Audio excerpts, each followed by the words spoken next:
Welcome to Superconnector Stories, episode 2. And I'm so excited because now we get to be like 2-on-1. I've always wanted to like interview somebody with you. We're on the same side. Okay. So our next guest is Danielle Selber. And here's how I would describe you. Danielle is the ultimate Jewish superconnector. She is a matchmaker. She's the first one I ever met in person. And she is a mom with 3 kids and just a beautiful person. And she happens to be an amazing ghostwriter. And I feel like you've written, like a little Harry Potter deck or something like that. I don't know. And you also make crayons. You're just like quirky and fun, and I love you. And I also make crayons. Right? You got it, the whole thing. You're welcome. So we're going to start out with talking about how we connected. How did our dots connect? Yes. So we do remember this story slightly differently, Michal. So let's see what we come up with as Surprise. Yeah.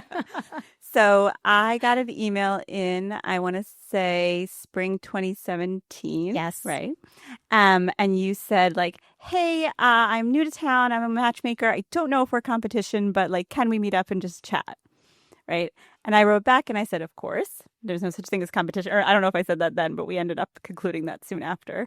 And I was like, but I'm going to Israel for a month. So let's meet up when we get back. Yeah. Right. And what was your response, Michal? First of all, I brought the receipts. So I just want to argue because people like call me like pushy and like I think I'm just effective. Let me guess, you push back on being called pushy?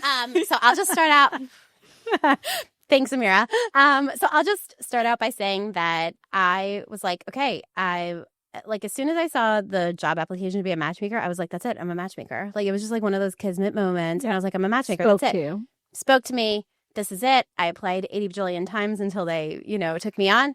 And I Googled everything that I could about being a matchmaker. And it was so hard to find real tangible information because it's so like lofty and elusive. And I was like, I just don't get it. Like how do they do what they do? How do I get trained in this?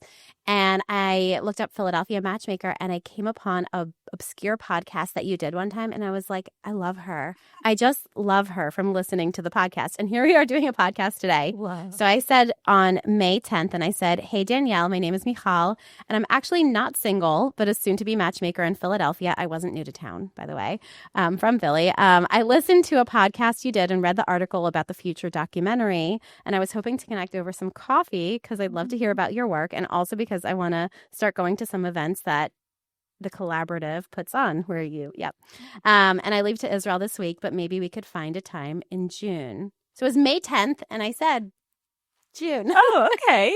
All right. That's evidence to your case. All right. Yeah, thank you. But then you just said like, well, I'm about to go to Israel too, or I'm going to Israel most of June. And then I was like, well, okay, let's just like meet this week. Right. Is that not just logical? Is that not just... It just felt too long and too far away. Yeah. Right. Just fast forward Right. instead. Yes. And you're not wrong. But when someone is like politely responding to your cold reach out and being like, let's meet in 2 months from now, like that's them trying to like subtly kick the can down the road. Yeah. And you're like, no. Yeah. No. One of the things that makes her special is 100%. she doesn't let herself be kicked down the road. No. It's like you will pay attention She's to not me. the can that gets kicked. No. Yeah. You can't do that. And fast forward to this You day. can try, but it's bolted there Yeah. in the ground. I don't say no to Michal anymore. I don't even bother. It's a waste of energy. Yeah, it's not necessary. Yeah. So what happened when we first met? When we had this first like networking, like I'm a matchmaker, you're a matchmaker, I don't know how to be a matchmaker. What are we doing here? What happened in that meeting? Yeah, so we had coffee at Toast, R.I.P. Toast, our favorite little place after that. I know, it became our joint. And I don't know, we just chatted and I thought of a few people to connect you with in that moment, right? Yeah. I told you I was in an interfaith marriage. You were like, oh, I know the perfect interfaith rabbi Yes. that you should meet. And I don't know, organizations and things and people. And I think you offered to me to like shadow you, interviewing someone who was single because how do you work? as a matchmaker? Right. So the main thing that it starts with people is I have these 1 hour conversations, like a discovery conversation where I get to know them and everything about them and who they are and what they're looking for. Everything starts there. So yeah, I think I was like, tag along one time. Yeah. But what's funny about that conversation, I don't know if I've ever told you this, is like I thought I was being like annoying. Like I thought I was like telling you all these things like that I was going to connect you to that were going to be like, I don't know. I didn't think that's like what you wanted or needed. And so I wasn't really expecting you to like follow up, Oh my to be gosh. honest. I didn't realize I was giving you like stuff you actually were looking for. Or I wasn't even looking for it, but it was everything that I needed. It wasn't. She wasn't looking for But it. I You said- just knew what she needed. You and just she knew what I needed, Yeah. and I received it, and like I tried so much to like research what is a matchmaker, like what is this, listen to a podcast, everything like that, made read it articles. tangible for her. And then I met her, and I was like, I understand what it is Yeah, now. you were a tangible version of something she could understand because it's quite amorphous and so personalized in the way that people actually practice the art of matchmaking. Yeah. That it's not something that you can read online in some evidence-based No. way. You gotta feel it. Yeah, and so I think when you meet somebody that you feel that from, you're like, okay, now the pieces fit. Exactly. And then she just made some intros for me, and they were like, I know this one other woman, Eliza. And I was like, never heard of her. And and you were just like, but she This does. trio to You were like, come. but she does these other things, but maybe there's no like real competition. Like maybe the two of you should talk. And then you introduced me to Eliza, and then we became the Yentas. And so I feel in many ways like I am the matchmaker I am today because you showed me. Beautiful ripples that came from that time. Yay. Yeah. I didn't think about it as the first matchmaker you met. That's crazy. Yeah. I Yeah. love this. Because I think a true matchmaker is, I mean, it is, a businesswoman, it is a yenta, it's all these things, but it's someone who knows how to give, and can spot that missing dot and be like, oh, like this would be a win-win situation. Sees the missing need and finds and fits the resource. Yeah. Connects the two dots. Yeah. Because like as a matchmaker, I'm not a fit for everyone, I assure you, but I could figure out the right matchmaker or the right something for you, because it might not be me. Well, and that was a big transition for you too. I mean, you started out as a matchmaker and a really, really, really good one, but you became and evolved into a superconnector, and that was a bridge from the pure dating world, matching people purely for love, to matching people for personal work, or to therapists, or to coaches, or That's right. to experiences, or to new hobbies, or to new friendships. And you do that exceptionally well. Well, and so does Danielle. And so, and I learned from her too. So Danielle, how do you perform your magical tricks? Oh, okay. Well, so I do a model of matchmaking that we have coined community matchmaking, right? And we know some other amazing community matchmakers. And the idea is that you're not just like matching people like you, go out with you. It's a lot more than that. It's about events and community and friendships and networking and like things that organically make it just better and easier to end up in the room with your person, and like empowering people to be their own matchmakers, right? Like to go to things that they might not go to say yes all the time, like how I say yes to Michal now. Everyone should just say yes to all the weird invitations that they get, and like that's how you end up in the right place. Wait, tell me about some weird invitations you've done. Well, so that's interesting, though. The way you described it is taking some of the platforms, some of the better and beautiful platforms from arranged marriage styles, right? Where you consider family and community and structure and business as all part of that marital love picture, right? And the truth is they work often because those are parts of the foundation of why relationships develop and love is created, right? So that community approach is, I think, brilliant. Exactly. And just like as recently as one generation ago, certainly 2 generations ago, that was the norm. This was not like a lonely thing you did sitting in a dark room swiping. Like that's not what You're not likely to do. find somebody. You might find someone to have a good time with, but you're not likely to find long-lasting, long-term connection. Right. Or let's say you happen to, Or you will be statistically lonely. less likely. Yeah, you'll be lonely and you'll feel bad while doing it, right? Whereas if you're in community and you're like looking around and number one, having other people around you who are in the same experience, right? Who are also looking for the same thing that you are. and you can just like have more enjoyment from the process. The process doesn't have to be this tedious thing that people think of it as. And you match also on what you experience and what you enjoy, and more levels. It takes some of those variables out. Oh, yeah. Yeah. And I can't tell you how many times that's happened to you too, Michal, where like people will end up together that I never would have matched because one of them or both of them does not meet the other person's like stated criteria. But they met in real life and some of that criteria just fell away. Right. Didn't matter at all because they both happen to be exceptionally good and, equal level competitive at rock climbing. Really? Exactly right. Tell us about some of the rooms that you've opened up. Like, I know, for example, like Danielle is a matchmaker and anti-Valentine's Day. And I remember you had... I'm a Galentine's Day girl. Are you? No, she has anti-Valentine's Day parties. And I said Galentine's is my way, like no relationship. But it was a singles event. But it was at your house, and you had us all come to your house for Shabbat to celebrate being anti-Valentine's Day. But it was all singles in the room. To you, I want to know. Well, you know what's funny? It wasn't all singles. Everybody was invited to that. There were 100 people in my house. Inclusive. Yeah, Very good. It was like, if you don't want to spend Valentine's Day doing Valentine's Day, come over. Got it. Yeah, and everybody so it was truly came. the anti-Valentine's party. Exactly. No talking about Valentine's. Don't bring a Valentine. Yeah. Don't wear red. Don't bring heart candy. Like, no, don't do it. It's just another day. Can you just like be together? No heart balloons. No roses. Yeah, Okay, have a dinner, hang out, and like wear blue. Yeah, yeah. exactly. And of course, people were like, a lot of people there were single, and I do specifically remember that a lot of people stayed till 2 a.m. Yes, and like walked out together and like stuff. club. Yeah, it was club anti-Valentine. It was what's like another kind of gathering that you do? like a weird gathering. Atypical. Let's think. Out of the box. We're talking about out of the box. Right. I mean, what's funny is that a lot of my work is telling people not to come to my events that I run, like not necessarily to just come to mine. Like I'll say, you know what, like my events are good, but what would be better for you is X, Y, Z, right? Like I might tell them to your stuff or whatever. Like there's all different experiences that are better fits for people. And like, I don't mind saying like maybe you should check this out too. Yeah. Yeah. Like my client is a handsome, lovely physician, and Danielle is working on him too. And you were like, well, why don't you go to this board game event? Because he's really into chess and stuff. Yeah. So yeah, things like that. Well, that's, I think, reflects on the fact that you have really good ethics around your business. You know, you want to service the client the best way. And so if you She doesn't have clients and it's not a business. For her, it's a nonprofit. Well, client, I mean, the person you're looking to help. Yeah, the people. Yeah, and that's what's like funny about my model. I mean it's on that its head.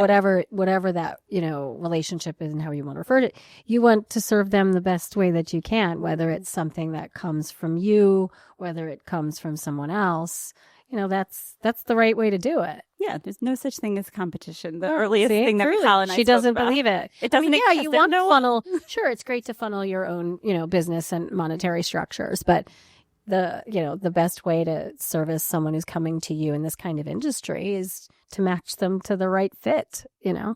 So how did you two meet? Do you guys remember what you thought of each other or how you met? Through you, connector. But wait, where? I think the first time was at a birthday party. The one that was at the Playhouse was maybe the first time I met her. It wasn't here at that one? Yentacon? No, it wasn't the first time I met you. I thought I met you socially first at a birthday party, one of her kids' birthday parties. Okay, so was that a kid's birthday? Do you guys remember anything that you thought of each other? Oh, I just loved you. I mean, but and it certainly wasn't Yentacon because I also met you before that at her birthday party. Oh, maybe that's where we met. It was, I thought, one time prior to that because I knew you there. Do you know what I mean? Like you weren't brand new to me. Mm-hmm. I met your child there. I had met you, I think, just in passing at one of the birthday parties I'd been to. Yeah. But didn't get the real impression of you, actually, until your birthday party, where really I got a more opportunity to talk to you and see you interact as a mom and see you interact, with your colleagues. But, even through the work we're doing now, I just, I think you have a really good read on people. I think you're exceptionally kind. I think you're really articulate and in a very special way. I use a lot of words.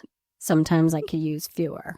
I think that it's a special skill to be able to get down to the point, see people, kind of see them clearly, and be able to articulate that back. And you do it really well. Thanks. But it's funny is that my impression of you is that you should not use fewer words because actually Like even the first time I met you, whenever that was, I like remember you telling like some story. It almost doesn't matter what it was. And I was just like enraptured by you. And then we had a recent dinner for Michal's birthday in which you had the entire table spellbound. Like it was truly, we were not breathing. We were just listening to you speak. It was magical. Yeah. So it's so funny to find out people's impressions. Yeah. You ask all the time too, and I love it how you do that. It's a good question. People don't ask it enough. And I don't make good first impressions all the time. Like, and it's fun to learn why and how people Feedback, receive though. me. I want that That's good. feedback. Yeah. And I, as a matchmaker, I want to find out the first impressions that people are giving off, and I tell them, and they're like, "Whoa, had no idea about that." And I'm like, "Well, this is your opportunity to learn and grow." And you have an ability to there's brain plasticity. You can change. You know, you can adapt. You can put intention in there and make efforts. And not a lot of people get a second chance to make that first impression, you know? Well, right. That first impression is a first impression. Even if you get a second chance, it's just a second impression. That's true. Yeah, exactly. It's concrete. Let's be honest. It's concrete. Yeah, there's a memory made. Yeah, done deal. Okay, so I want to explore a little bit about why you think we met. Why? Like cosmically why? Yeah. Oh, all right. Casual.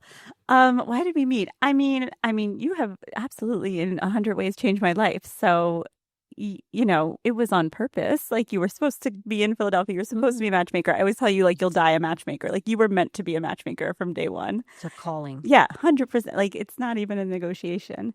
And so we met. I mean, we challenge each other in excellent ways, don't we? Like you're always pushing me to do things. I don't like change, and I don't like anything to be different than it was the day before. And you are a change agent. Like you love chaos. I love that. Right? Change agent. It is because you're not afraid. I mean, you're afraid of many things, I'm sure, but one of them is not like things being different. Catalyst is the word. Okay, yeah, It's my catalyst. 100%. Yeah, pushing every single time and always to great outcomes. Like that's why I've learned to trust you and just say yes to you. Yeah. But it's the outcome is love. Like I want people to feel love and I want people to feel connection. And it's like if you're going to keep doing what you're doing, you're going to keep getting what you're getting. Right. And it's just interesting because like people come to a matchmaker, they think we're just going to like put in the key into the hole. And I'm like, no, like change needs to happen. Like when you're in a relationship, you're going to need to change. You know? And that there are steps to it too. And I keep going back to that personal growth piece that like I was so interested too as I learned your profession just by watching and learning and listening. That, you know, it isn't just go out on these dates, like that you have them connect to coaches and therapists and stylists and, people who help them with mindfulness, meditation, whatever it is that that person needs to grow and adapt and change on. And again, you both are good at finding out what those pieces are and connecting them to experts within those fields. But it was interesting because, the general population certainly thinks that it's you go, you get hooked up with your date and you date. And it's not as much personal reflection and personal work. Yeah. And being able to reflect and receive. Yeah. So that's kind of why I want to talk about why we met. Because I will say that, like, you know, you're one of the first matchmakers I've ever known. And you also held me in some of my darkest hours as a matchmaker when I doubted if I can continue. You know, people aren't always really nice to us.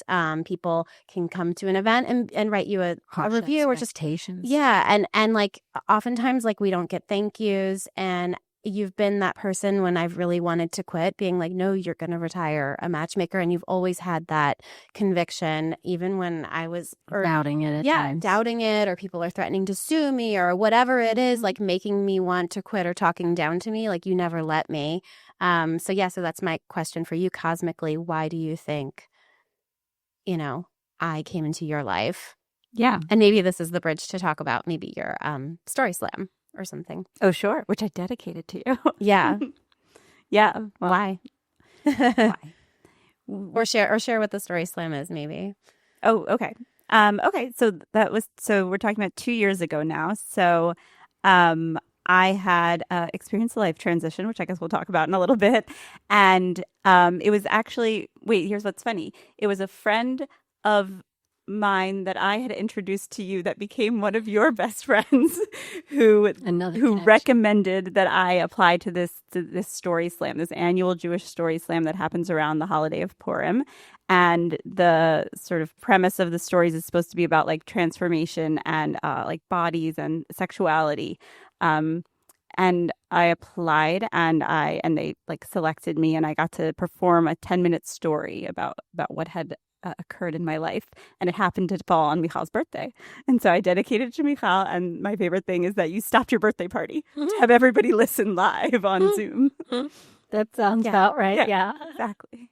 Yeah, she loves feedback. Can you give us the synopsis of what your story slam was about? Yes. So your real life story. Yeah, your real life story. Yeah. I'll tell the abbreviated version. So the story begins on June 2021, Father's Day. And my husband at the time had decided to go on a walk for Father's Day, like all by himself. And I was waiting at home for him to come back. And hours were sort of going by, and he hadn't returned. And I was starting to get worried. And when he walked in the door, he had like a really like super pale pallor and said, "I have something to tell you." And it's like every wife's nightmare, right? 10 years into marriage, your husband says, "I have something to tell you," and looks like crazy. And we had a few hours until the children went to bed. So I had some hours to think about, like, what is this man going to tell me? How bad is this going to be? Right. Yeah. So, like, what would go through your head if that happened? You like, what terrible things is he about to tell me? Yeah. I mean, your mind can go anywhere to, multiple families and jobs in other countries. You got it. Squandering money and whatever else you want to go to. Exactly. Everything. Yes. I thought of everything. Yes.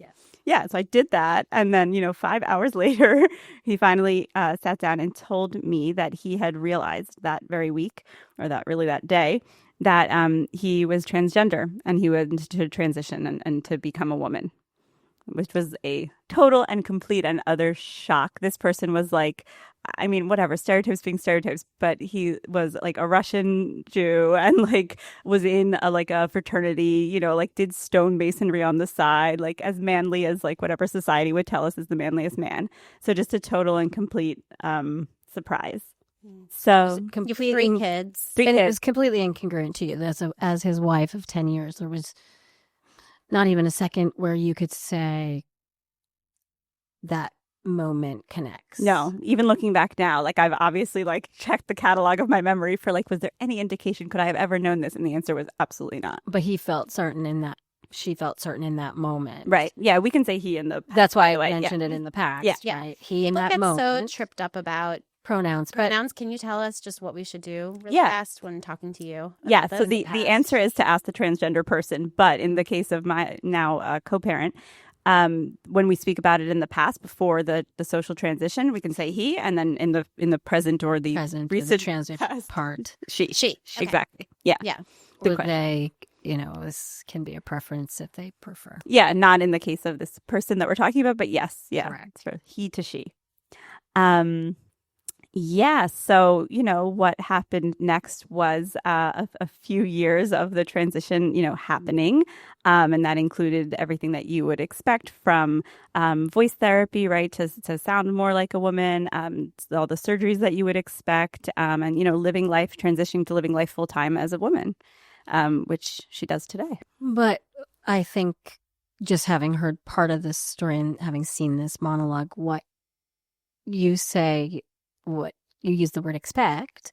However, I think the part that maybe isn't what you expect or maybe not what everybody would do. And I'm sort of curious to hear kind of your feelings, your emotional regulation, your coping skills. You did this while still living together. Right.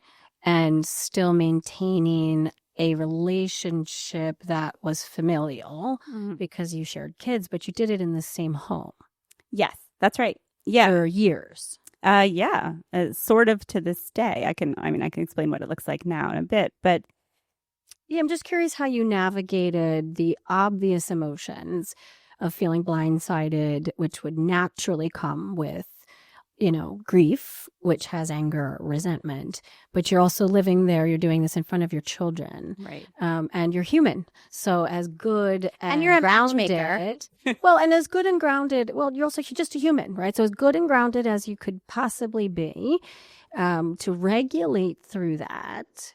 I'm just curious, what tools you used and what resources you maybe tapped into or dots you connected at that time that helped support you, because that's a long time to put someone else's needs first, even if for the most, radical of acceptance-based reasons. As a human being, just how can you rework your amygdala and say, let me come from a better place. I love the science of that. Yeah. Yeah. I mean, because you can't, it's hard to rework your amygdala. Yeah. That's formed early. Yeah. And that was, and my primary emotion, the primary thing my amygdala was your doing. Emotions, particularly fear and, and aggression and impulse control come from. So just... Yeah, that's what was happening. I spent a full 18 months angry. Like that was my primary emotion for a really long time. At the time with him. Yeah. So how? I'm asking you as a human being, right, who's gone through trauma, how? And if you were to grade yourself looking back, did you do it as well as are you super proud of how you were? I mean, how many, outbursts and moments, and you do this in front of children, and I can only imagine the truth, right? Right. And how just those emotions come up. And obviously you were very supportive and chose to put her needs first, but you're also a human being. Yeah, very human. I mean, so, the kids at the time were 6, 3, and newborn. So they were very little. And, so some days you still have to get up and make breakfast, right? So part of it was actually, part of it was normalcy and just having to do the things you have to do. And I was working full time, going to work. And then part of it was that I had a bit of a toolkit because this was actually my second blindsiding. That's how I think of it, which is that years before when my second son was born, he was born unbeknownst to us, but we found out very quickly with like a super rare chromosomal condition. Mm-hmm. And that condition, it's called 8p inversion duplication and deletion. There's only like a few hundred cases of this. It wasn't detected in utero or anything like that. And, what we learned about what that is about 2 weeks after he was born was that he wouldn't necessarily walk or talk or, reach intellectually at age more than 2 or 3. And with so few cases, they can't predict for you any real outcomes of where he's going to fall on those lines. Yeah. Like, I mean, like they handed us like a packet and they're like, here's most of what we know. And just, you just really can't prepare or plan because you could be on one end of that spectrum or you could be on the other. And there are multiple variables involved. Exactly. Yeah, exactly. And so that had felt like a blindsiding. And at the time, my recourse, my respite was therapy. And I had a great therapist who taught me excellent tools that turned into a resilience toolkit because I had been lucky up until that point. I really had not had to deal with anything so, traumatic, life altering. Yeah, like I was a very lucky person. And I had nothing in the toolkit at that time. I mean, I really was not equipped. And so what I found when, my husband came out as transgender was that I had to like reach back into that and use those exact same things. The feeling of feeling blindsided, the feeling of having something taken from me, the feeling of a life ahead of me that was going to look totally different than the life I had planned for. And that was sort of the source of my like bitterness, to say a word, like that I had sort of done the work. Like I had the 3 kids. I had very difficult pregnancies, which I did not enjoy, with just like crippling depression and all the physical symptoms you can be aware of in pregnancy. And I was done. Like I had this newborn, right? The third one, we were done. And now I had signed up for a life with my husband and my children. And, this is what you do it for. Also, mind you, for that life. And also a pandemic hits. Sure. And you have 3 kids. Yeah. And the child in the middle. You signed up for this stuff together. Yeah. You feel like you're pulling out of the contract here. Exactly. Yeah. And these are the years we're supposed to enjoy. Yeah. Yeah. And my husband at the time had been very set on biological children. We had a miscarriage. And I had said, like, I don't know if I want to do this. Abnormalities must have been heavy. Right. Exactly. Yeah. So my brain, and like I know it sounds like I'm saying like 1 + 2 = banana. But like in my mind, I was like holding him responsible for like having had a child with disabilities and having had three that's children. resentment and grief work. Yeah. That it is 1 + 1 = banana. Yeah. And that's sort of why I wondered how you could get up. That's the name of this podcast episode. Well, that's why I wondered how you can get up and make breakfast. Right. Because every day is 1 + 1 = banana. Yeah. And this person that saw you clearly and used to see you, now all of a sudden you feel doesn't see you, and you're living in that environment. It can be very like alienating. And so, having that toolkit. So that was why I was sort of asking. Can I ask a question? Yeah. You're so deeply embedded in community. So many people know you. You're a matchmaker. You have a bajillion, friends on Facebook, and this happens. How do people perceive that? How do people perceive you? How do people approach you while your partner is transitioning? Because I think when someone's transitioning, people go, "Oh, congratulations. Like you realized who you are, your path or whatever." What do people say to you? Yeah.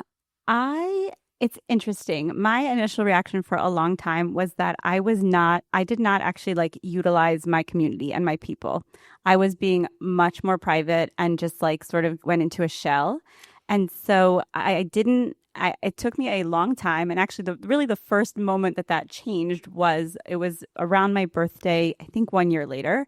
And I was sitting with Michal at a coffee shop, and she was like, "How are you? What do you need?" And I was like, "I honestly have no idea."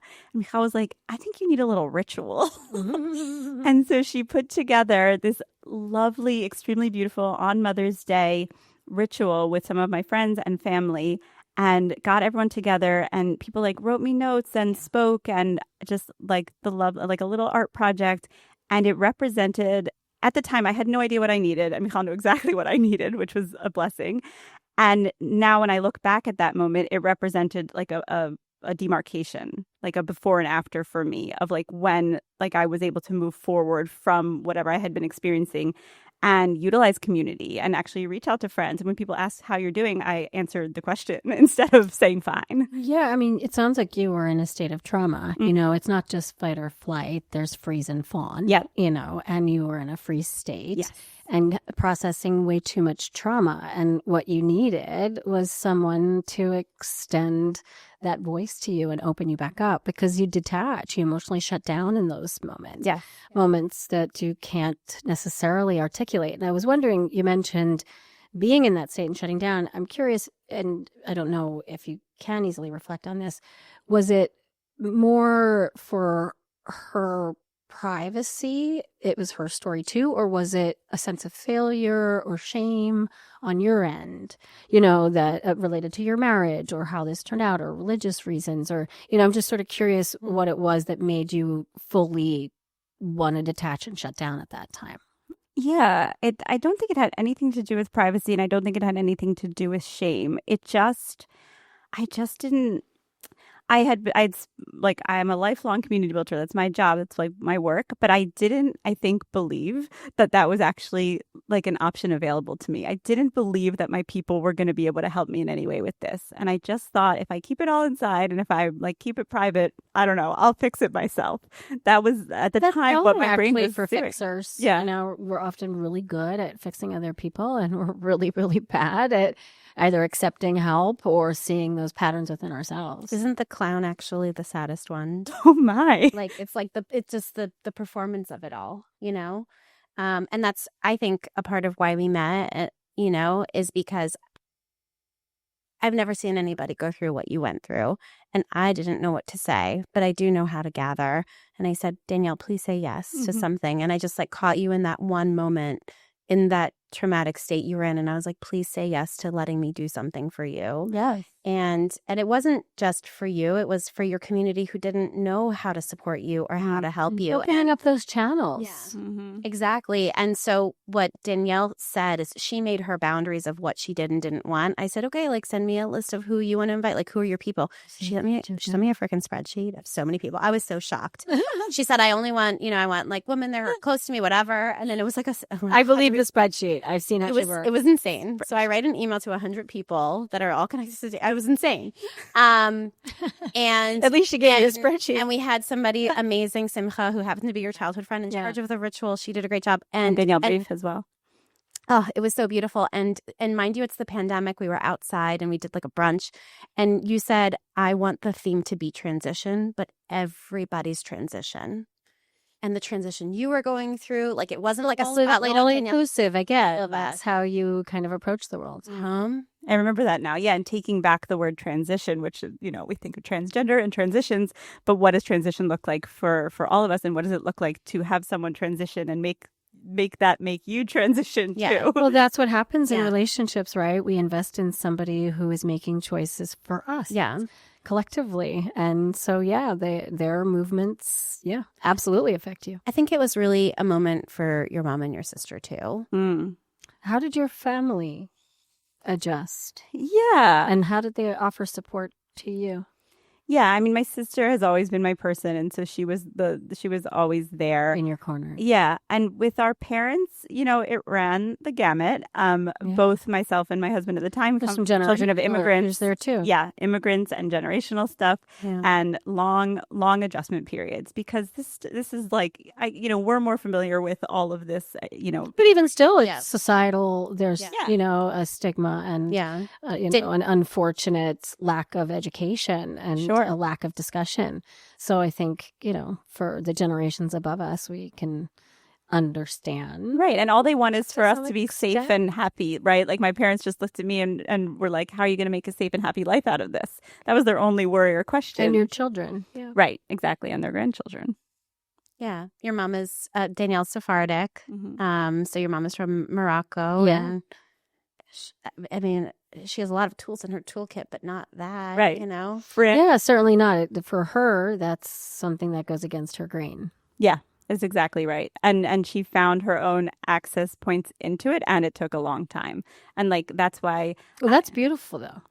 Yeah, and I had someone reach out to me last year who is experiencing the exact situation that I had experienced. I mean, down to the 3 children and the Jewish, and everything's the same. And I sort of told her that very unfortunately, one of my takeaways is that some things just take time. Time is the only thing that can fix a couple of the things that are happening. My youngest son says to my older son when he's upset that it's always better later.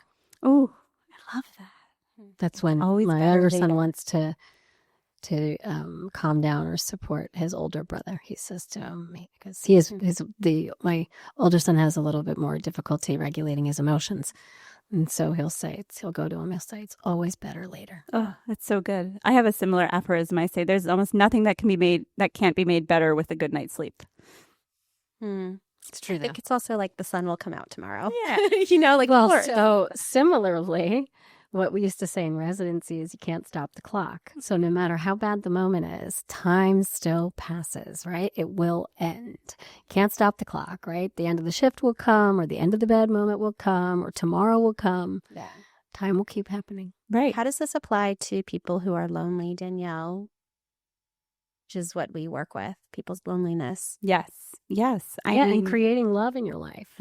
Yeah, and it's about taking the risk to say, I need help, and sometimes saying, I don't know how I need help, or even if I really need help, but I need something, and letting people step up for you. I think part of the reason that I wasn't reaching out to people early in this process is because I was afraid that I was going to get a no, right? That I was going to say for one of the first times, I need something, I need help, and it was just going to be like a long line of no's. Well, asking for help is also challenging because receiving it is not often given as necessarily the way the person who's asking for help wants it. It's given with an overtone, especially if it's from friends and community, of how they want to give you help, right? Yeah. With a guidance of what they want to see for your life. And that's often lacking insights and judgments and, things that don't necessarily reflect what you want. And so there's a dynamic to asking for and receiving help, especially in something so tender. that I can understand you wanting to take a more avoidant path. Right. And to Michal's point, people not knowing what to do. If I wasn't giving them any direction, and this is what can apply to people who feel lonely or confused stuck on this kind of topic. Yeah, like you don't want to touch it because you're afraid you're going to do something wrong, right? So if I'm not giving any guidance, like I get it. Yeah, it's like the previous episode to comment about my wheelchair and whether people approach me. It's like the stigma of it, similar. It's like, people don't know what to do with the topic. Yes. I will say that I remember very well, Danielle, when you were going through everything, because we processed who we are in our career. And you were like, you've always been this matchmaker who is not judgmental of if people are, Jewish on this side versus that side, or if they've, just whoever they are. You've always been like very open if they socialize differently or whatever, or if they're LGBTQ. And I remember when this happened, you were like, I think this almost gave me some street cred. Yes, suddenly. Yeah. Yeah. But anyways, I was just hoping we could wrap up with maybe 2 tips on connection for the people. Of course. Yeah. And then we're going to do Amira Explains It All. Oh, well, I have one very random question for all those that are inquiring here.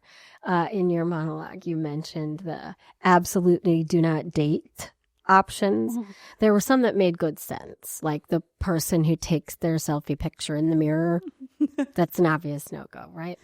The one that I didn't fully understand is why no to the man holding the fish? Oh, yeah, no. Right. Yeah, no. But why? Because every man's got a picture holding a fish. Yeah. But I have a so theory. you get no discernment? Like, I'm curious. The What's the reason? My theory is, and I was like, I couldn't figure that one out. Right. So to give context for what Amira is thinking about is that in the monologue that I did, we spoke about what me teaching the person that became my wife, who is now my co-parent, teaching her how to online date and what to avoid and what to look for. The story was beautiful because I talked about the struggles, but you really supported her and lived through. That's why I was asking about the depths of what you were going through, because you really went through every step down to dating.